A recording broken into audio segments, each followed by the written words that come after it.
Hello friends, good morning. So today I welcome you all for one more lecture and this is on compressibility.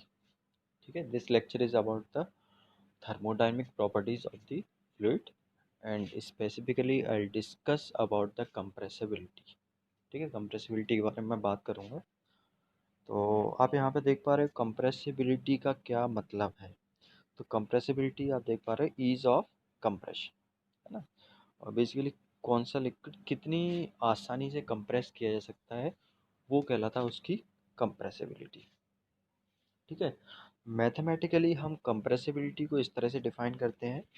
Compressibility को denote करते हैं beta से and beta equals volume इस volumetric strain upon stress, है ना, या change in pressure. तो आप यहाँ पे देख पाते हो वॉल्यूमेट्रिक स्ट्रेन का मतलब minus change in volume upon volume. ठीक है, वॉल्यूमेट्रिक स्ट्रेन को हम कैसे डिफाइन करते हैं, change in volume upon volume, और नीचे प्रेशर या इसको बोलते हैं स्ट्रेस। ठीक है, नेगेटिव साइन क्यों है, क्योंकि आपका जब आप कंप्रेस करेंगे तो वॉल्यूम डिक्रीज होगा तो उस चीज़ की टेक केयर करने के लिए, क्योंकि चेंज इन वॉल्यूम कैसे निकालते हैं, final volume minus initial volume. तो चूंकि आपका फाइनल वॉल्यूम कम है और इनिशियल वॉल्यूम ज़्यादा है तो नेगेटिव साइन इसलिए यहाँ पे लगाया गया है।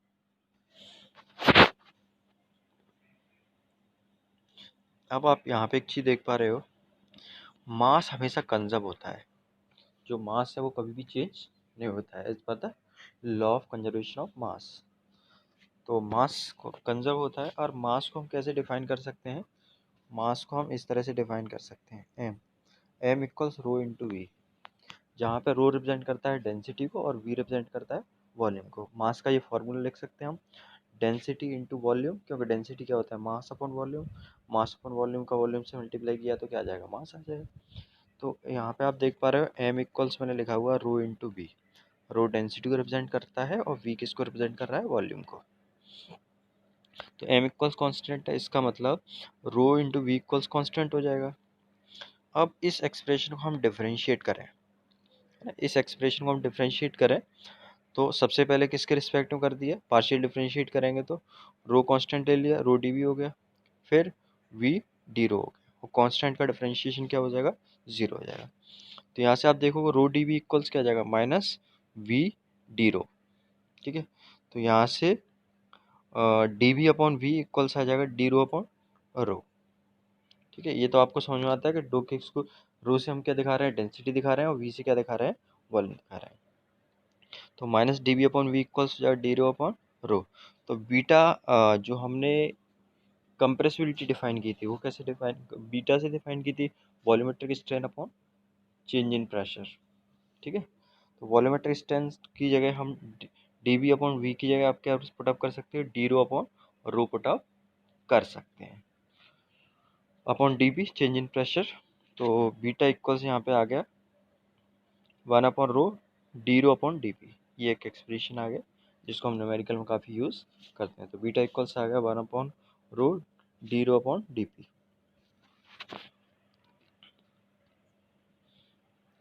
इसके बाद आप देख पा रहे हो कि बीटा किसका फंक्शन है, रो का फंक्शन है ना। बीटा किसका, डेंसिटी का फंक्शन है, क्योंकि यहाँ पे डेंसिटी आया हुआ है, तो बीटा रो का फंक्शन है।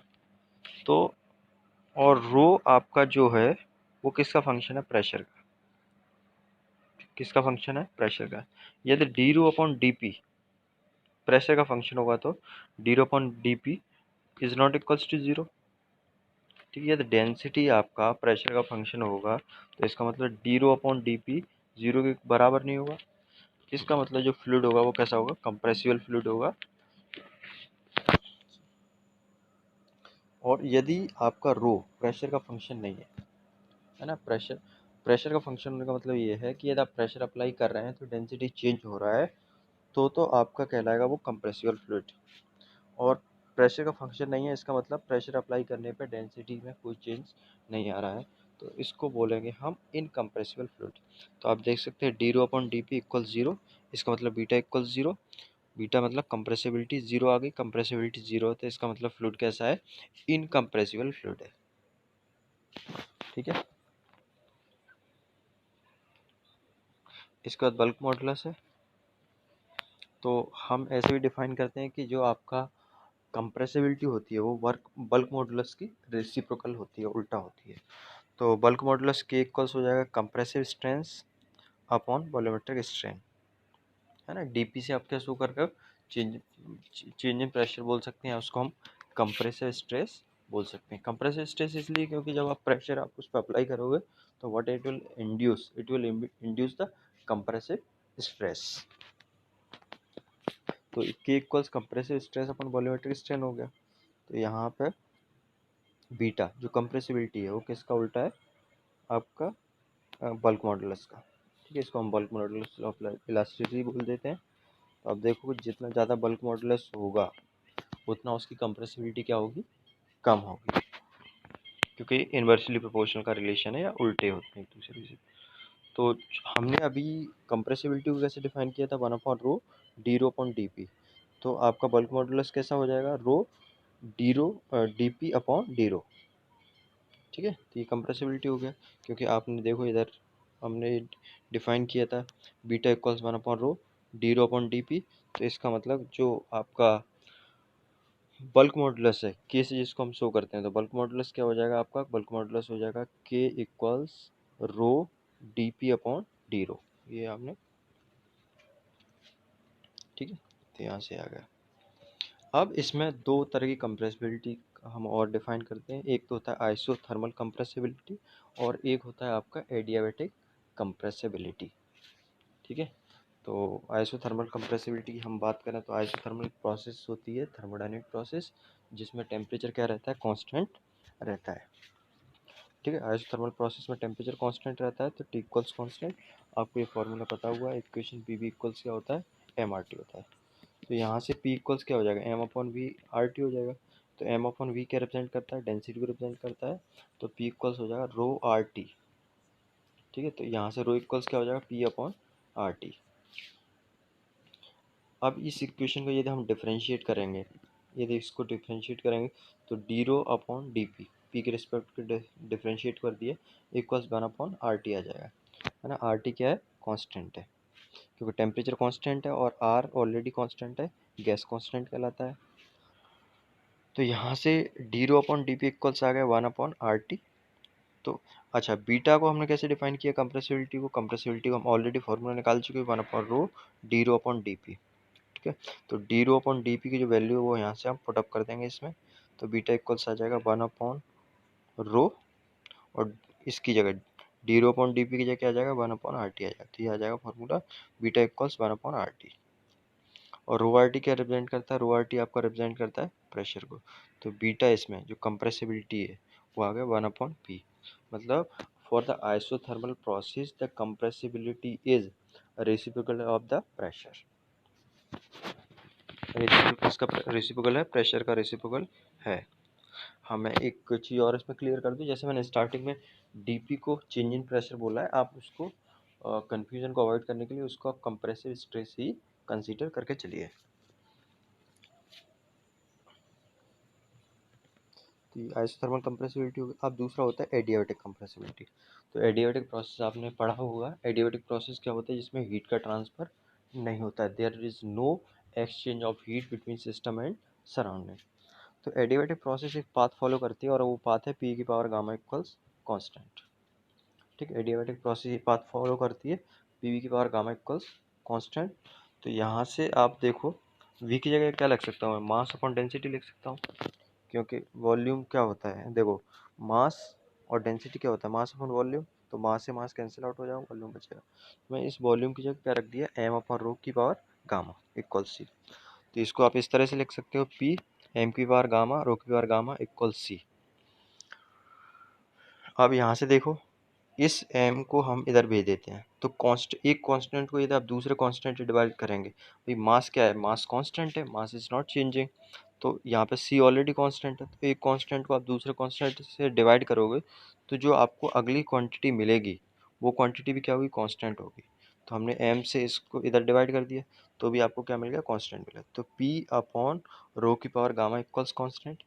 अब ये आपका फॉर्मूला आ गया, p इंटू रो की power minus gamma equals constant. अब इस एक्सप्रेशन को हम क्या कर देते हैं, डिफरेंशिएट कर देते हैं। तो जब आप डिफरेंशिएट करोगे पार्शियल डिफरेंशियल, तो पी इसको डिफरेंशिएट किया तो माइनस रो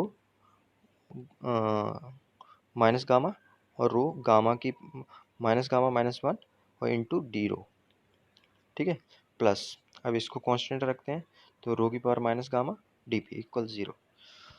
तो अब आप देखिए इन दोनों में से हम क्या कॉमन ले सकते हैं, रो की पावर माइनस गामा कॉमन ले लिया, तो यहाँ पे क्या बचेगा माइनस गामा, और ये चूँकि minus one power minus one वाला माइनस गामा ही बचा, और इस पे पावर क्या है माइनस गामा माइनस वन, तो माइनस वन पावर बचेगा, तो रो की power minus one into P, ठीक है। तो यहाँ बचा माइनस गामा, रो की पावर माइनस वन, क्योंकि आपने रो की पावर माइनस गामा बाहर ले लिया है, डी रो और इंटू ये वाला पी, ये बचा है यहाँ पे।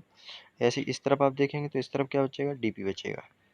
अब इस इक्वेशन को दोनों तरफ हम फिर डिवाइड कर देते हैं रो की पावर माइनस गामा से, तो माइनस गामा से डिवाइड करेंगे तो आपका ये सर क्या आ जाएगा, ये आ जाएगा, नीचे देख पा रहे हो आप माइनस गामा रो और minus gamma P D rho upon rho, है ना, ये माइनस वन है ना, तो ये नीचे आ जाएगा, प्लस डी पी इक्वल 0, ये आ गया। तो यहाँ से आपका ये इक्वेशन बन गया minus gamma P D rho upon rho plus D P equal 0, ये एक्सप्रेशन आ गया। तो यहाँ से आप देखोगे कि minus gamma P D rho upon rho equals minus का डी पी, ठीक है। अब हम क्या करते हैं, इस टर्म को हम इस तरफ भेज देते हैं, ठीक है, माइनस से माइनस कैंसिल आउट हो जाएगा, तो D rho upon D p equals क्या आ जाएगा, ये रो इस तरफ चला जाएगा, बाई पी नीचे आ जाएगा, तो D rho upon D p equals आ जाएगा रो अपॉन बाई पी, ये आ गया। तो यहाँ से फिर हमने कंप्रेसिबिलिटी को डिफाइन किया, तो कंप्रेसिबिलिटी क्या होता है, one upon rho d rho upon D p, ठीक है। तो D rho upon D p की वैल्यू हम यहाँ से पुटअप कर देते हैं इसमें, तो क्या आ जाएगा one upon rho d rho upon D p की वैल्यू क्या आई है, rho by p gamma p sorry, ठीक है। तो रो से रो कैंसिल आउट हो जाएगा, तो यहाँ पे बीटा कंप्रेसिबिलिटी इक्वल्स आ जाएगा वन अपॉन गामा पी, ठीक है। और गामा बेसिकली क्या होता है, ये एडियाबैटिक इंडेक्स होता है जिसको हम बोलते हैं, या रेशियो ऑफ स्पेसिफिक हीट बोलते हैं, C P upon C V, जिसमें सी पी रिप्रेजेंट करता है specific heat at constant pressure और सी वी रिप्रेजेंट करता है specific heat at constant volume. So this